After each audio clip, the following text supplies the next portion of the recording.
સાધન કરવામાં કેમ પ્રવૃત્ત થતા નથી? આમ હોવા છતાં પણ મોટા ભાગના લોકો માત્ર ધન, પુત્ર, પત્ની વગેરે ના વિષયજન્ય સુખને પરમ સુખ માનીને તેમાં જ મુગ્ધ બની રહે છે. આગળ કીધું ને કે હાસુ સુખ શું કહેવાય? તો કે પરમાત્માની પ્રાપ્તિ. આ ખબર છે કે ભગવાન સિવાય દુનિયામાં કોઈ સત્ય છે નહીં, પણ છતાંય માણસ માત્ર ધન, પુત્ર, પત્ની વગેરેના વિષયજન્ય સુખને પરમ સુખ માનીને તેમાં જ મુગ્ધ બનીને રહે છે. ખરું સુખ મેળવવા માટે પ્રયત્ન કરનારા કર્તવ્ય પરાયણ પુરુષો તો કોઈ વિરલ જ પાકે છે. આવું ભગવાને કહ્યું છે. ગીતામાં કીધેલું છે, મનુષ્યાણામ સહસ્રેષુ ક્વચિત દધતિ સિદ્ધયે યતતામપી સિદ્ધાનામ ક્વચિન્મામ વેતિ તત્વઃ. હજારો માણસોમાંથી કોઈ એક મને પામવા માટે પ્રયત્ન કરે છે. ભગવાનને મેળવવા માટે હજારોમાંથી કોઈ એક જ પ્રયત્ન કરે. બાકી તો હું કંઈક બની જાઉં, કંઈક ધન સંપત્તિ લઈ લઉં, દુનિયા મને ઓળખે, આવી બધી લાલસાથી ચાલે. અને એ પ્રયત્ન કરનાર યોગીઓમાંથી પણ કોઈ એક મારે પરાયણ થઈને મને તત્વથી એટલે કે યથાર્થ રૂપે જાણી શકે છે. ભગવાનના કહ્યા પ્રમાણે આજકાલ પણ જે લોકો કેટલાક થોડા ઘણા સત્પુરુષો ભગવત પ્રાપ્તિના સાસા સુખને પ્રાપ્ત કરવા ઈચ્છે છે, તેમનામાંથી પણ કોઈ વિરલ વ્યક્તિઓ જ અંતિમ લક્ષ્ય સુધી પહોંચે છે.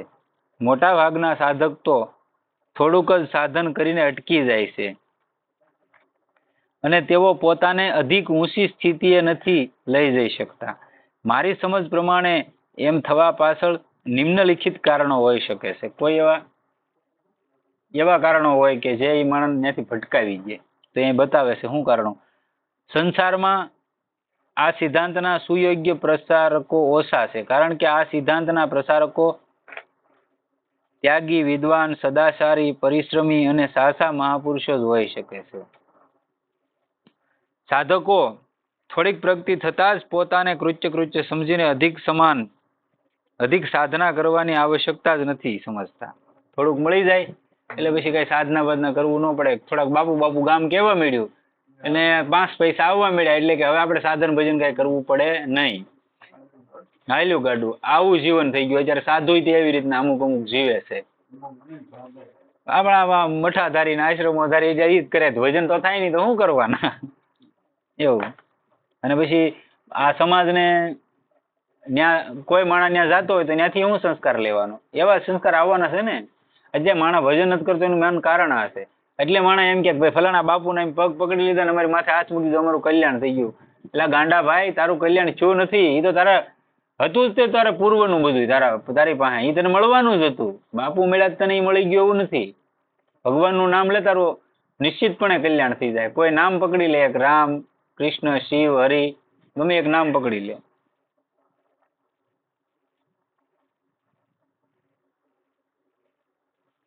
કેટલાક સાધકો થોડુંક સાધન કરીને અકળાઈ જાય છે અને આ સાધનાથી પોતાની વિશેષ ઉન્નતિ નહીં થાય એવું માની લઈને ઈ કર્તવ્ય મૂળ થઈ જાય છે. અર્થાત હવે શું કરવું જોઈએ તેને કોઈ દિશા સૂઝતી નથી. સાચા સુખમાં લોકોને શ્રદ્ધા જ બહુ ઓછી હોય છે, કારણ કે તેની પ્રાપ્તિના સાધનમાં વિષય સુખોના જેવું સુખ પહેલી નજરે દેખાતું નથી. તેથી તત્પરતાનો અભાવ રહે છે. વિષયમાં જે સુખ છે એ સુખ એમાં દેખાય નહીં, એટલે તત્પરતા ન રે માણાની. હા, રામ નામે પથરા ધીરે આપણે ના તરી એકતા. સાચી વાત છે. હા, કેટલાક લોકો આ સાચા સુખને સંપાદિત કરવું એ પોતાના ગજા બારની વાત માને છે. ઘણા એવું કે ભાઈ કેમ ન મળે, એ આપણા ગજા બારની વાત છે. તેથી નિરાશ થઈ રહે છે. આ સિવાય બીજા પણ કેટલાક કારણો ગણાવી શકાય છે, પરંતુ તે બધામાં સાચું કારણ તો કેવળ અજ્ઞાનતા અને અકર્મણ્યતા જ છે. તેથી મનુષ્ય સાવધાન થઈને ઉત્સાહપૂર્વક કર્તવ્યપરાયણ રહેવું જોઈએ. સાચા સુખની પ્રાપ્તિના ઉપાય હવે બતાવે છે. શ્રુતિ કહે છે, ઉત્તિષ્ઠત જાગ્રત પ્રાપ્ય વરાન નિબોધત સુરક્ષ ધારા નિશિતા દુરત્યાયા દુર્ગ પથસ્થ વયો વદંતી. કઠોપનિષદનો મંત્ર છે. ઉઠો અર્થાત સાધન માટે પ્રયત્નશીલ થાઓ. અજ્ઞાન નિંદ્રામાંથી જાગો અને શ્રેષ્ઠ વિદ્વાનો જે માર્ગે શરીરની તીક્ષ્ણ ધાર સમાન ઓળંગવો દુષ્કર અને દુર્ગમ બતાવે છે તે માર્ગને મહાપુરુષો પાસે જઈને સમજી લ્યો. આમ તે ભગવાનની સાક્ષાત્કારતા રૂપ પરમ કલ્યાણની અને પરમ સુખની પ્રાપ્તિ માટેનું સાધન કરવામાં સહેજ પણ વિલંબ ન કરવો જોઈએ. આ જ મનુષ્ય જન્મનું પરમ કર્તવ્ય છે. એમાં વિલંબ ન હોવો જોઈએ. આ તમારા જન્મનું પરમ કર્તવ્ય છે. આ જ સૌથી મોટું અને ખરું સુખ છે. આ જ સુખનો મહિમા બતાવતા ભગવાન કહે છે ગીતામાં, સુખમાત્મંતિકમ યત બુદ્ધિ ગ્રાહ્યમ મતીન્દ્રિયમ વેતિ યત્ર ન સેવાયમ સ્થિતિ સ્વલતી તત્વ. ઇન્દ્રિયોથી અતીત માત્ર શુદ્ધ થયેલી સૂક્ષ્મ બુદ્ધિ દ્વારા ગ્રહણ થઈ શકે એવો જે અનંત આનંદ છે એને જે અવસ્થામાં અનુભવે છે અને જે અવસ્થામાં સ્થિત આ યોગી પરમાત્માના સ્વરૂપથી કદી વિચલિત થતો નથી. યમ લબ્ધ્વા સાપરમ લાભમ મન્યતે નાધિકમ તતઃ યસ્મિન સ્થિતો ન દુઃખેન ગુરુણાપી વિશાલ્યતે. શ્રીમદ ભાગવત ગીતા 6 અધ્યાયનો 22મો શ્લોક છે. અને પરમાત્માની પ્રાપ્તિરૂપી લાભ પ્રાપ્ત કરીને તેનાથી અધિક અન્ય કોઈ પણ લાભ નથી માનતો તથા પરમાત્માની પ્રાપ્તિરૂપ જે અવસ્થામાં સ્થિત થયેલો યોગી મોટી ભારે વિપત્તિથી પણ ચલિત થતો નથી. જન્મ મરણના દુઃખરૂપ સંસાર સાથે ના સંયોગથી જે રહિત છે તથા જેનું નામ યોગ છે એને જાણવો જોઈએ. એ યોગ નહીં કંટાળેલા અર્થાત ધૈર્યશીલ અને ઉત્સાહી ચિત્તથી નિશ્ચયપૂર્વક કરવો જોઈએ. જોકે સાસા સુખની પ્રાપ્તિનો આ ઉપાય થોડો અઘરો છે પણ અસાધ્ય નથી. તે અઘરો હોવા છતાં પણ પરમાત્માનું શરણ લેવાથી તે સર્વથા સરળ, સુખ સાધ્ય અને અત્યંત સહજ થઈ જાય છે. શ્રી ગીતાજીમાં ભગવાન સ્વયં પ્રતિજ્ઞાપૂર્વક કહે છે, મામ હિ પાર્થ વયપ્રાસિત્રયમ એપી સ્યુ પાપયોનયઃ. હે પાર્થ, સ્ત્રીઓ, વૈશ્યો, શૂદ્રો તથા પાપીઓની ચાંડાલ આદિ જે કોઈ પણ હોય તેઓ પણ મારે શરણે જઈને પરમ ગતિને જ પામે છે. જો આ લોકો પરમ ગતિને પામી જતા હોય તો પુણ્યશાળી બ્રાહ્મણો પણ રાજર્ષિ ભક્તો માટે શરણે થઈને પરમ ગતિને પામે એમાં તો કહેવું શું. આવા સાંડાલને એ જો મારા શરણે આવી જાય તે મારી પરમ ગતિને પામે છે. તો કોઈ મહેનત કરતો હોય મહાપુરુષ, સાધુ અથવા કોઈ સાધક હોય તો એનું તો સહજતાથી પરમાત્મા મળી જાય. એમાં કઈ સંકોચ કરવા જેવું છે જ નહીં. માટે તું સુખ વિનાનું અને ક્ષણભંગુરા મનુષ્ય શરીર પામીને નિરંતર મને જ ભજ. આવું કૃષ્ણ ભગવાન કહે છે. મારામાં મન પરો, મારો ભક્ત બન, મારું પૂજન કરનારો થા, મને પ્રણામ કર. આ રીતે આત્માને મારામાં પરોવીને મારે પરાયણ થયેલો તું મને જ પામીશ. તેથી સાધક માટે એ જરૂરી છે કે તે પરમાત્મામાં દ્રઢ વિશ્વાસ કરીને તેનું શરણ લઈને પોતાની ઉન્નતિ માટે પ્રતિરોધક કારણોને નિમ્નલિખિત ઉપાયોથી દૂર કરવાનો પ્રયત્ન કરે. સાધકે પોતાની ધારણા મુજબ પોતાને સંસારમાં જેવો સૌથી શ્રેષ્ઠ, સદાચારી, ત્યાગી, જ્ઞાની, મહાત્મા જણાય તેમની પાસે જઈને તેમની આજ્ઞા અનુસાર તત્પરતાપૂર્વક સાધન કરવા લાગી જવું. તેમના વચનોમાં સંપૂર્ણ વિશ્વાસ રાખવો. તેમની પાસે જઈને કી કર્તવ્ય વિમૂઢ ન રહેવું. પોતાની બુદ્ધિને પ્રાધાન્ય ન આપવું. તેમને બતાવેલું સાધન જો બરાબર ન સમજાય તો નમ્રતાપૂર્વક પૂછીને પોતાની શંકાનું સમાધાન કરી લેવું અને સાધનમાં પ્રવૃત્ત રહેવા છતાં પણ જો કેટલાક સમય સુધી પ્રત્યક્ષ સુખની પ્રતીતિ ન થાય તો પણ પરિણામ સ્વરૂપે થનારા પરમ કલ્યાણમાં વિશ્વાસ રાખીને તેમની આજ્ઞાનું પાલન કરવાથી કદી પણ વિમુખ ન થવું. શ્રી ભગવાને ગીતામાં કહ્યું છે. આવું ભગવાન કહે છે. તદ્વિધિ પ્રણિપાતેન પરિપ્રક્ષેન સેવ્યા ઉપદેક્ષેન્તિ તે જ્ઞાનમ જ્ઞાનીસ્ત્વ તત્વદર્શિની. ચોથા અધ્યાયનો 34મો શ્લોક ગીતામાં બતાવે છે. એ જ્ઞાનને તું તત્વદર્શી જ્ઞાનીજનો પાસે જઈને જાણી લે. એમને યોગ્ય રીતે દંડવત પ્રણામ કરવાથી, એમની સેવા કરવાથી તેમજ કપટ છોડીને સરળ ભાવે પ્રશ્ન પૂછવાથી પરમાત્મા તત્વને બરાબર ઓળખનારા એ જ્ઞાની મહાત્માજનો તને તત્વજ્ઞાનનો ઉપદેશ આપશે. સાધકે કદી પણ એવું ન વિચારવું જોઈએ કે મારે આ સાધન કોઈક દિવસે છોડી દેવાનું છે. તેણે એવું જ સમજવું જોઈએ કે આ સાધન જ મારું પરમ ધન, પરમ કર્તવ્ય, પરમ અમૃત, પરમ સુખ તથા મારા પ્રાણોનો પરમ આધાર છે. જે લોકો એવું સમજે છે કે પરમાત્માનું જ્ઞાન થયા પછી અમને સાધનની શી જરૂર છે, તો ત્યાં તેઓ ભૂલ કરે છે. જે સાધન થકી અંતકરણને પરમ શાંતિ પ્રાપ્ત થઈ છે તેને ભલા તે કેમ કરીને છોડી શકે? પરમાત્માની પ્રાપ્તિ થયા પછીની તે મહાપુરુષની સ્થિતિ જોઈને તો દુરાચારી મનુષ્યો પણ સાધન કરવામાં પ્રવૃત્ત થઈ જતા હોય છે. જેમને જોઈને સાધન નહીં કરનાર માણસો પણ સાધન કરવા લાગી જાય છે. તેવા સાધકોની પોતાની તો વાત જ શી છે. આટલું થવા છતાં પણ જે મનુષ્યો થોડી સરખી ઉન્નતિ થતાં જ પોતાને કૃતકૃત્ય માની લે છે, તેઓ ભારે ભૂલ કરી રહ્યા છે. આવી ભૂલ કરવાથી સાધનમાં મોટું વિઘ્ન થાય છે. આવી જ ભૂલ સાધકનું અધપતન કરનારી બને છે. તેથી તેવી ભૂલ કરવામાંથી સદાય બચવું જોઈએ. સાધકે એ વાતમાં દ્રઢ વિશ્વાસ રાખવો જોઈએ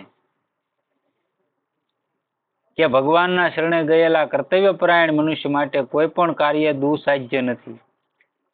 તે મોટામાં મોટું કાર્ય પણ સહજ રીતે કરી શકે છે.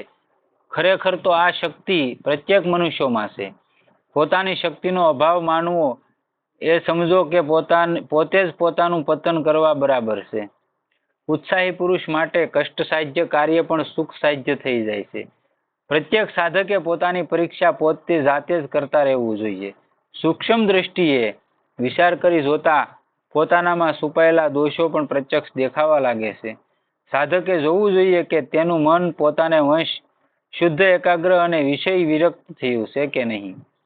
કારણ કે મન અને ઇન્દ્રિયો ઉપર જ્યાં સુધી સંપૂર્ણ અધિકાર નથી થતો ત્યાં સુધી પરમાત્માની પ્રાપ્તિ ઘણી જ દૂર છે એવું ભગવાન કહે છે.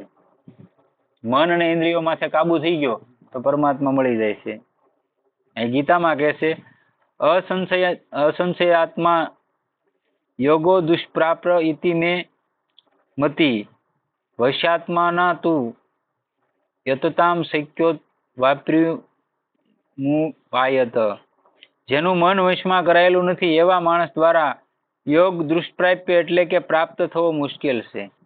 અને જેણે મનને વંશ કર્યું છે એવા પ્રયત્નશીલ માણસ દ્વારા સાધન વડે એ પ્રાપ્ત થવું સહજ છે. આ મારો મત છે, ભગવાન કહે છે. માટે સાધકે સૌથી પહેલા મનને પોતાને આધીન અને શુદ્ધ અને એકાગ્ર કરવું જોઈએ. એ માટે શાસ્ત્રોમાં મુખ્યત્વે 2 ઉપાય બતાવવામાં આવ્યા છે, અભ્યાસ અને વૈરાગ્ય. શ્રી ભગવાન ગીતામાં કહે છે, અસંશય મહાબાહો મનો દુનિગ્રહમ સલમ અભ્યાસેન તું કોંતે વૈરાગ્યેણ છ ગુહ્યતે. 6 અધ્યાયનો 35મો શ્લોક. હે મહાબાહો, નિસંદેહ મન સંસળ તેમજ મુશ્કેલીથી વશ થનારું છે. છતાં પણ હે કુંતી પુત્ર, એ અભ્યાસ અને વૈરાગ્ય વડે વંશમાં થાય છે.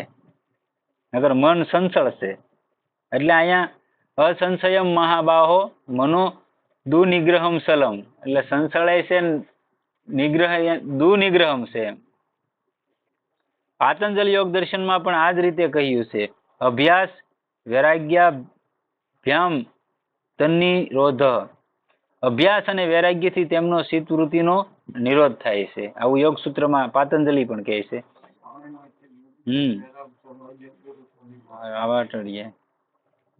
અભ્યાસ અને વૈરાગ્યનું વિસ્તૃત વિવરણ તો યથાક્રમ ઉપયુક્ત ગ્રંથોમાં જોવું જોઈએ, પરંતુ ભગવાને અભ્યાસના સ્વરૂપ લક્ષણો મુખ્યત્વે આ રીતે બતાવ્યા છે.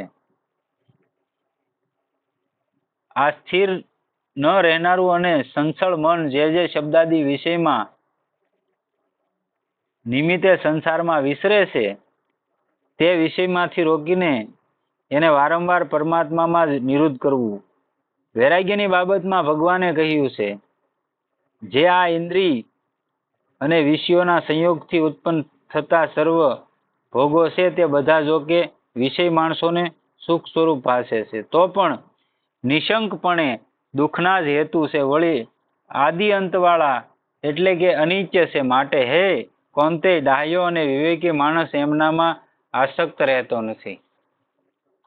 આ રીતે અભ્યાસ અને વૈરાગ્યથી મનને શુદ્ધ, સ્વાધીન, એકાગ્ર અને વૈરાગ્ય સંપન્ન બનાવીને ભગવાનના સ્વરૂપમાં નિરંતર સંસળ સ્થિર કરી લેવા માટે ધ્યાનનું સાધન કરવું, જેમ કે ભગવાને કહ્યું છે. સંકલ્પથી ઉત્પન્ન થતી સઘળી કામનાઓ સમૂળી તજીને તેમને મન વડે ઇન્દ્રિયોના સમુદાયને બધી બાજુથી સમૈક્ય રીતે રોકીને ક્રમે ક્રમે અભ્યાસ કરતો ઉપરતીને પામે છે. ધૈર્યશીલ બુદ્ધિ દ્વારા મનને પરમાત્મામાં સ્થિર કરીને પરમાત્મા સિવાય બીજા કશાયનું ચિંતન ન કરે. અભ્યાસ અને વૈરાગ્યના પ્રભાવથી મન શુદ્ધ, સ્વાધીન અને એકાગ્ર અને વિરક્ત થઈ ગયા પછી તો તેને પરમાત્માના ચિંતનમાં જોડવું અત્યંત સુગમ થઈ જાય છે. પરંતુ ઉપયુક્ત બંને ઉપાયોને પૂર્ણપણે કાર્યાવંતી નહીં કરીને પણ જો મનુષ્ય માત્ર ભગવાનનું શરણ લઈને તેમના નામ જપમાં અને સ્વરૂપ ચિંતનમાં તત્પર થઈ જાય તો આ પ્રકારના ધ્યાનથી સર્વ કંઈ સિદ્ધ થઈ શકે છે. સાધકનું મન સત્વરે શુદ્ધ, એકાગ્ર અને પોતાને આધીન થઈ જાય છે, એમાં કોઈ જ શંકા નથી. મહર્ષિ પતંજલિએ પણ શીઘ્રાતિ શીઘ્ર સમાધિ લગાવવાનો ઉપાય જણાવતા કહ્યું છે. ઈશ્વર પ્રણિધાનાદ્રામ યોગ દર્શનનું સૂત્ર છે. અર્થાત અભ્યાસ અને વૈરાગ્ય તો મનનો નિરોધ કરવાના ઉપાય છે, પરંતુ જે સાધક આ ઉપાયોને જેટલા વધુ કાર્યાવંતી કરે છે તેટલી જલ્દી તેમનું મન નિરુદ્ધ થાય છે. આમ છતાં ઈશ્વર પ્રણિધાનથી મન પણ સમાધિમાં લાગી જઈ શકે છે. તેથી એમ માની શકાય છે કે તપ, જપ, વ્રત, દાન, લોકસેવા અને સત્સંગ, શાસ્ત્રોનું મનન વગેરે તમામ સાધનો આ ધ્યાન સિદ્ધિ માટે બતાવવામાં અને કરવામાં આવે છે. સદગુરુદેવ